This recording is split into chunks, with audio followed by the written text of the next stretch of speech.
Okay, so what's up there guys, and welcome back to Dig It Detecting. Unfortunately though, there is no detecting today. We are stuck at home with a broken car today. Bit of a shame, bit of a nuisance, I know. However, it is what it is, so we'll just deal with it and try and move on the best we can. How we're going to deal with it too, this will not interest everybody, I know.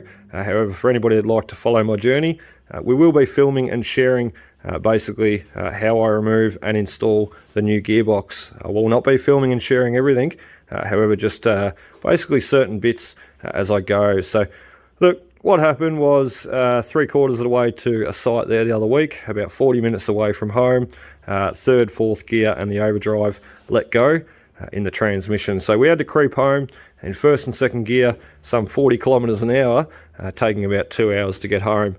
However, thankfully, I am a mechanic. I've been mechanicking for many years, so this is going to be a job that I can tackle myself here at home. I have all the tools, got the knowledge. We used to pull out one of these gearboxes nearly once a week at work, so I do know what I'm doing. It is a bit of a process, however, though, and also a big one at that. So, especially as some will notice, I do not have a hoist here in the shed, so we're going to be doing everything from the ground. As I said, this will not interest everybody.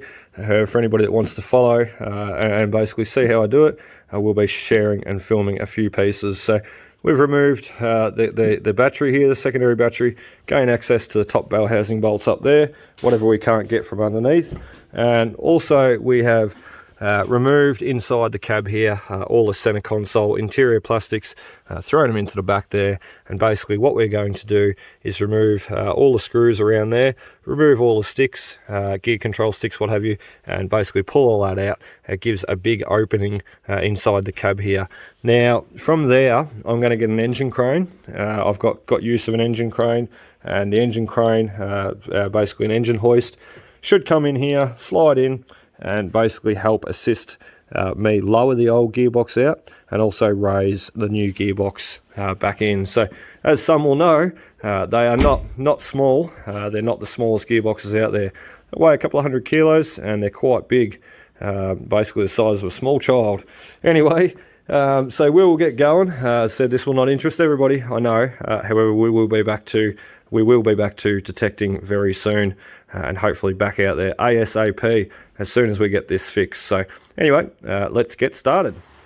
Rightio, so as you can see, we've got the car jacked up, and as you can probably also see, it's dark outside now. We've been working well into the afternoon, now into the evening. So anyway, as I said, I have not shared and shown everything. The process of doing everything coming out, it's very tight and cramped underneath the car there. So it's not exactly ideal to be shooting films and sharing exactly what's going on. And look, let's face it, it's not all that interesting underneath there. So look, what I've got out here though already, just for this afternoon, pulling the car into the shed, the first thing I did was wash underneath the best I could. And then I pulled it in here and basically started pulling out the tail shafts. Now, these are your drive shafts.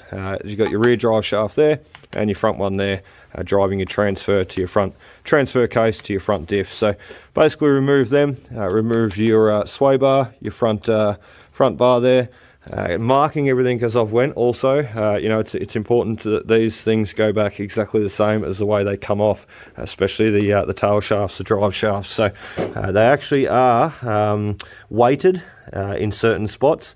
So if you do go put them on wrong, you'll notice you go down the road and you'll have a shudder or a bit of a vibration in the back end due to the weight on the tail shaft. So anyway, what we're going to do now is I've emptied this drum. I did a service the other day, so there's a heap of putrid oil in there, still a little bit in the base there.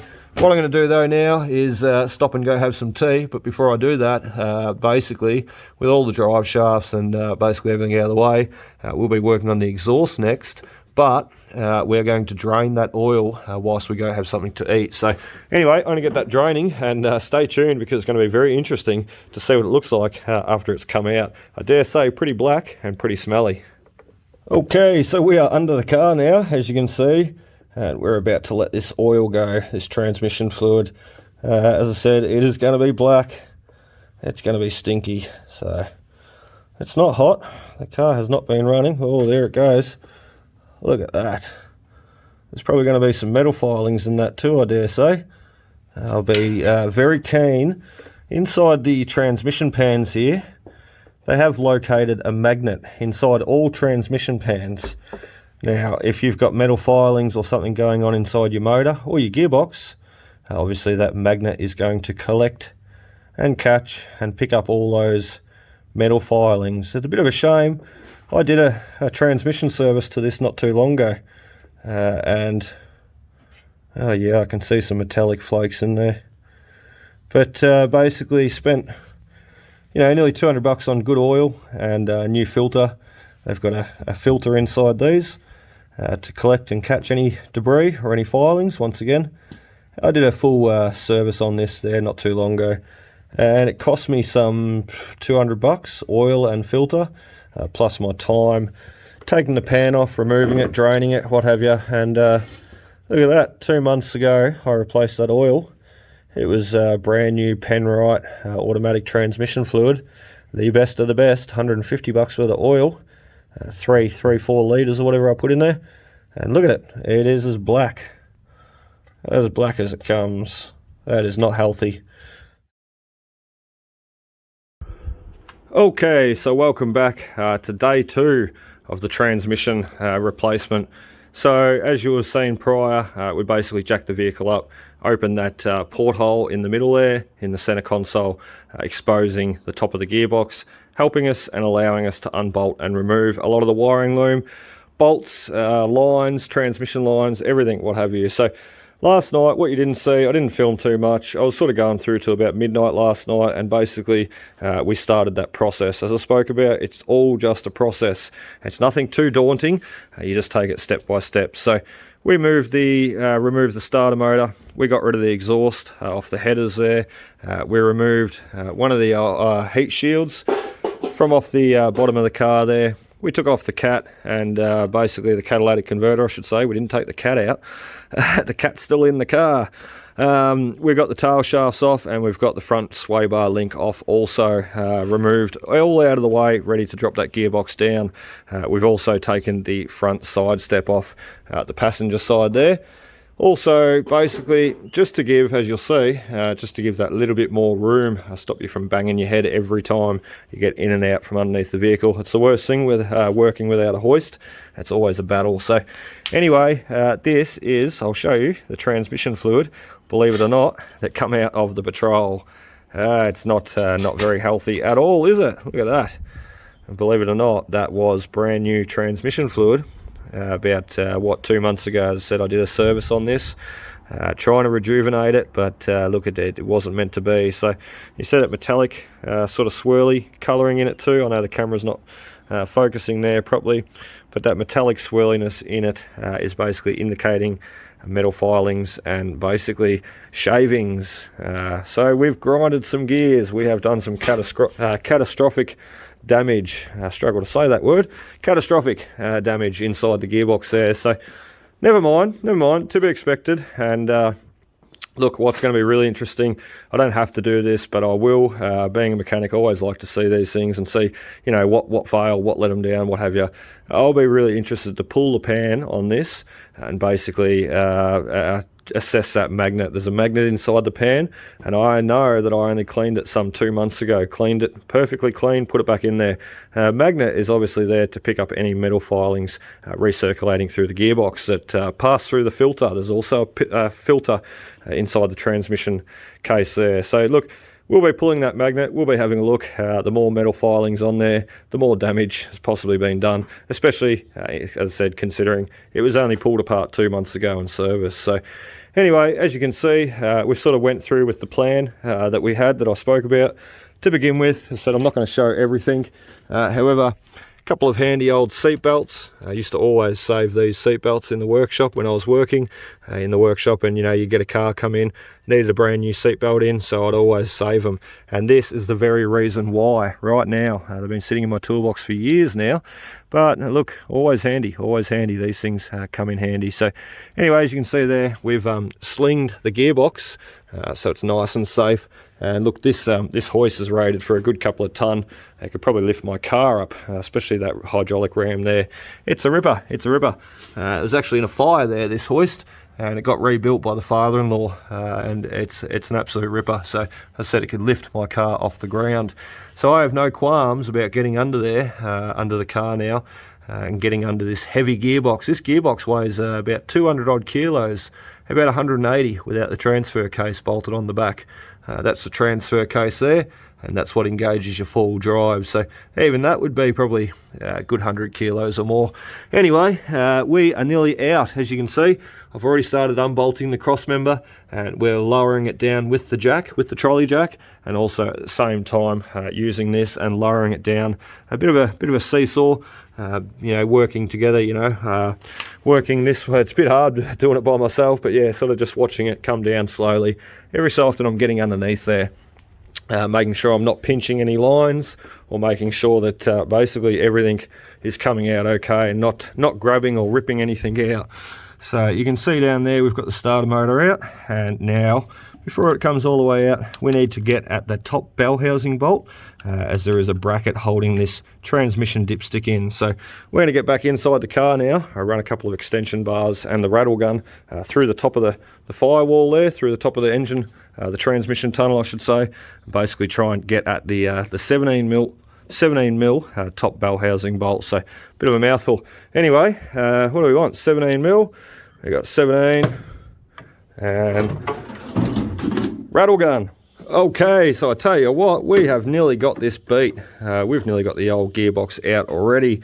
We're only into, or halfway into day 2, so pretty good, pretty good. As I said, I have done a few of these in the past before, and I've got years and years worth of tools that I've bought and collected during my apprenticeship and during working in a workshop. So all those custom tools that you don't generally have, I've got them. So it does help, it does help. Anyway, as you see here, I'll just show you quickly one of the looms, some of the wiring that's coming from the gearbox down there. It comes up alongside the motor and basically plugs in here to this fuse box housing, this whole control unit here. So we've unplugged that, and the reason being is it probably, or it does, unconnect from the side of the gearbox. However, it's a very, very tricky little clip. It's laying up on side your back there. So I'm not sure either whether the new gearbox will come fitted with the loom. It'll just be a plug and play, or whether we will have to remove the existing electronic control unit on the side, the module on the side of the gearbox, and basically shift that over onto the new gearbox. So I'm paying $1,600 for this new one,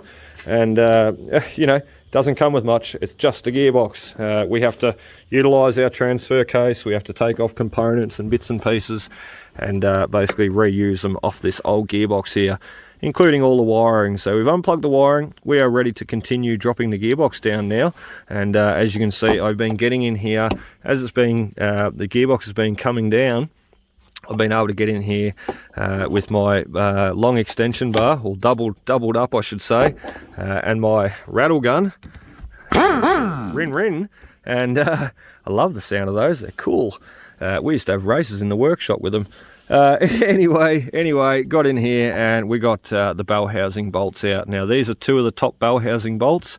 They're 17 mil, the others around the bottom are the 14 mil bell housing bolts. These are a bit of a funny bell housing on the gearboxes here too. Instead of just sort of going around like a nice half moon, they sort of go up to a peak and then come back down again. And you've sort of got one bolt here, one bolt there, and one up the top. I've got the two each side, as you've seen. The top one's going to be the tricky one, because we need to basically lower the gearbox down enough to be able to expose that top bolt to get at it. So, and I know what some are thinking. Some are probably thinking, well, why don't you go through the top of the firewall there, down behind the rocker cover, down behind the engine? There's no room. There is no room. You couldn't even get your fingers down there. You probably couldn't even swing a 10 mil ring spanner down there. So we're going to have to come through up the top here, and that's okay. We might even get underneath the car and reach around from up the top there, see if we can get it that way. But I'm sure as this gearbox comes down further and further, we will be able to get more clearance and more room. Oh, let me just get down and show you what's going on here. Get more clearance and get more room and work out what's going on. So as you can see there, it's already come down, what, 3 inches, 4 inches? So already making it that much easier for us to expose those bolts and get to them. So next job for me to do now, I'm not going to worry too much about the bell housing bolts right now. We've got all the ones underneath undone, starter motor undone also, which is also part of the bell housing bolts, and we've only got one more one to do at the top. So before we get too carried away with that top one, we're going to get underneath and we're going to unbolt the torque converter from the flex plate, from the flywheel basically. You'll see what I mean as we pull it apart, and I'll show you those bits and pieces as we go too. So we'll get underneath. I think there's 4 bolts that bolt the torque converter to the back of the flex plate. We need to get them undone first and see how we go. I am doing this by myself too, so it's going to be a bit of a battle, because as some will know, as you undo the bolts on the torque converter, basically the whole engine tries to turn over. So we might have to even get one of our big breaker bars here and basically stick in up the top with a socket on the end of the harmonic balancer and stop that engine from turning over. So if not, I might have to wait until I've got a second pair of hands here to do that last job. But pretty much we are ready to come out. Rip it, eh?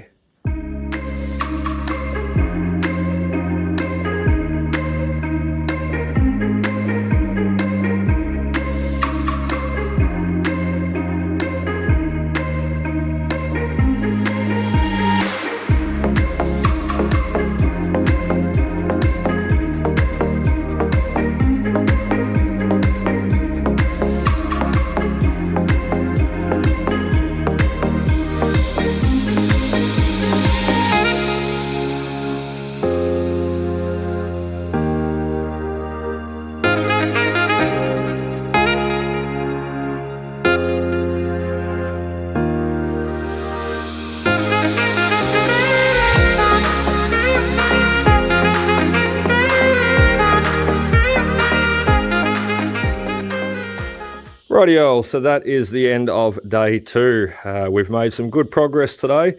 We end up finishing off basically taking out the torque converter bolts down there. Only very small bolts, however, they are super tight, super tight. So these are what basically bolts your torque converter to the back of your motor there, to your flywheel, your flex plate, whatever you like to call it. And they were super tight, as I said, so we had to get the rattle gun out and make a little cavity up in there. Sort of from the side here underneath. I won't bother getting under and showing you. It's very tight under there. We did that though, undid the bolts, and as some will know, you have to turn the engine over by hand to then turn the flywheel, what have you, exposing the next bolt, the next torque converter bolt. So that's what we did. Jumped out, turned the engine over by ourselves. I said, I'm just doing this by myself. Some things I will need 2 people for. I probably did need 2 people for this, however we got away with it by ourselves using the rattle gun, using that impact to break the bolts. If not, you would need someone with a lever bar holding fast the harmonic balancer and holding the engine from turning over.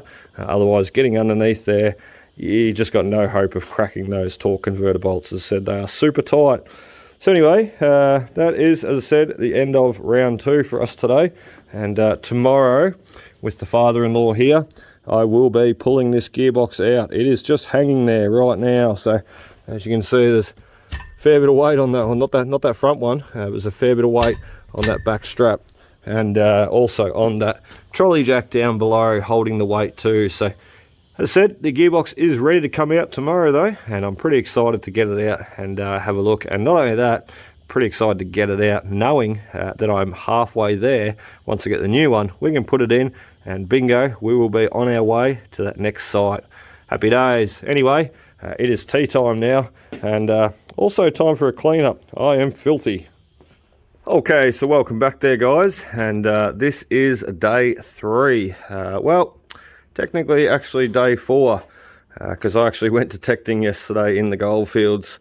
Had a day off from this, so look, I could probably say all up I've spent 1 good day on it, because I sort of spent 2 half days, and now I'm about to spend another sort of half day on it. So about a day and a half at home here, you could say, all up, and we will have this gearbox out. What I'll do, I'll grab a torch and I'll show you where we're up to. Basically, I'm sort of revising myself where I'm up to, because as I said, I did have yesterday off. So anyway, we'll crawl under here and show you. You can see there, the gearbox is all separated. There's a couple of bolts still sitting in there just holding it together just for safety.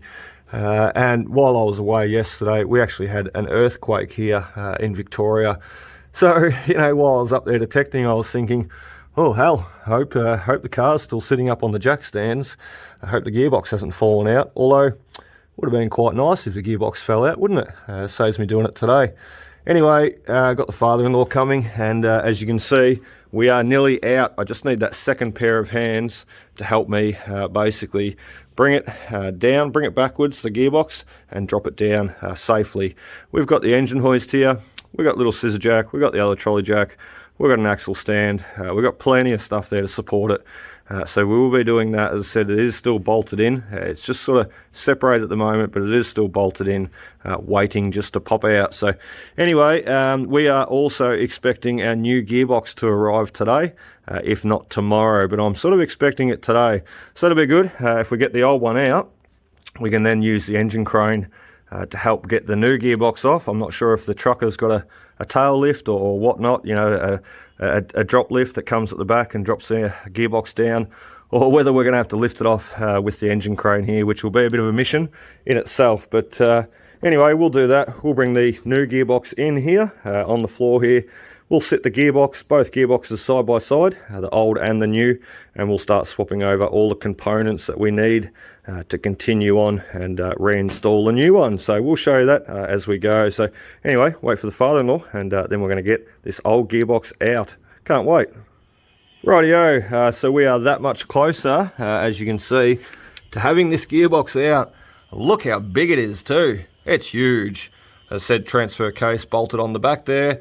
Sort of from that grey strap onwards, and the rest of it is all gearbox and bell housing at the front there with the torque converter hiding in the front. So anyway, we'll go around this side and I'll just give you a look at underneath it, all coming out. A little bit interesting for some. I'm sure not everybody finds this interesting, however I'm sure there is some out there that would like to see it. So anyway, we'll get you down here. You can see there we've got it slinged. As I said, we're using the engine hoist through the passenger side. So we've got it slinged there, carrying most of the weight at the back. We've also got the trolley jack there just supporting the back input shaft of the transfer case there. And as you can see, we have separated the front there. We remove the torque converter bolts. There's the torque converter right there. So that is basically full of transmission fluid too, and quite heavy. So we've got to make sure that guy doesn't slip off. I've been sort of periodically getting in here and basically pushing back on it into the bell housing, making sure he stays in place. And also making sure that we clear the flywheel there. So this is the flywheel, and the flywheel bolts to the torque converter, engaging drive. So anyway, we're going to keep coming down, just making sure all these wires, what have you, come out with us as we go, and that we don't pinch them. So ripper stuff, ripper stuff. Very fortunate to have the helping hand of my father-in-law here at the moment, and it's making life a lot easier. I'm underneath basically guiding it down, and he's using all the engine cranes and also the jacks bringing it down, helping me as we go. So anyway, we'll keep going, and 5 more minutes we'll have that out. Okay, so here we go. It's about to hit the ground. Look at that. Your beauty. He's on the ground. Take the weight off the straps there. And it is out. Very successful. That fell out a lot easier than what I predicted, to be honest. Now we just got to remove all this wiring. Now it's on the ground, and pull it out the rest of the way. Happy days. Okay, so as you can see, we have the gearbox fully out from underneath the car now. We did have to remove the four-wheel drive shifter there on that side. The stick, it was just sticking up too high. We could not get it past the chassis rail. So little circlip on that guy, removed him and got him out of the way. And look, now it is just basically a waiting game. We are waiting for the new gearbox to arrive on the freight truck, hopefully here today, if not tomorrow. While we wait though, we are going to be separating, basically undoing all these 14mm bolts here that you can see, right the way around the back of the gearbox here, and we're going to be removing the transfer case, this piece here. Now this is, as I mentioned, what engages and runs your four-wheel drive with your shaft coming here to the front diff. So basically we need to keep that, we need to remove it, and as I said, that needs to go and be reinstalled on the new gearbox. For 1,600 bucks, I'm only getting the gearbox itself. It does not come with any added extras, even the components, linkages arms, you know, the kick down here. And some of the wiring may have to also be removed and reinstalled on the new gearbox. So happy days though. I did not expect it to come out that easy. As I said, I've done a lot of gearboxes in my past. However, you know, majority of the time you come across these problems, and these problems can be quite hard to get over. However, we really had none of that today. You know, it was all set up pretty well, ready to go, and it pretty much just fell out, working the engine crane down at the back and the trolley jacks at the front, just sort of down at the back, down at the front, down at the back, down at the front, until we reached the ground. Happy days. So anyway, that is the end of part one, guys. I just wanted to film it coming out and show you a bit of what I sort of had to go through to replace this. And hopefully, as I said, we will be back out hunting again very soon. A couple of days time, you know, if I get my gearbox today, a couple of days time, I will be ready to basically turn that key and start the car and test drive. Have the new gearbox in and everything, so should be good, should be good. Anyway, we will be filming that too, doing a part two reinstallation of the new gearbox. We won't be filming and sharing everything once again. However, we'll be trying to show a little bit of what I do and the progress of basically getting the new one in. So anyway, as I said, that is the end of part one, removing the gearbox. Happy days. We'll see you next time. Cheers, guys.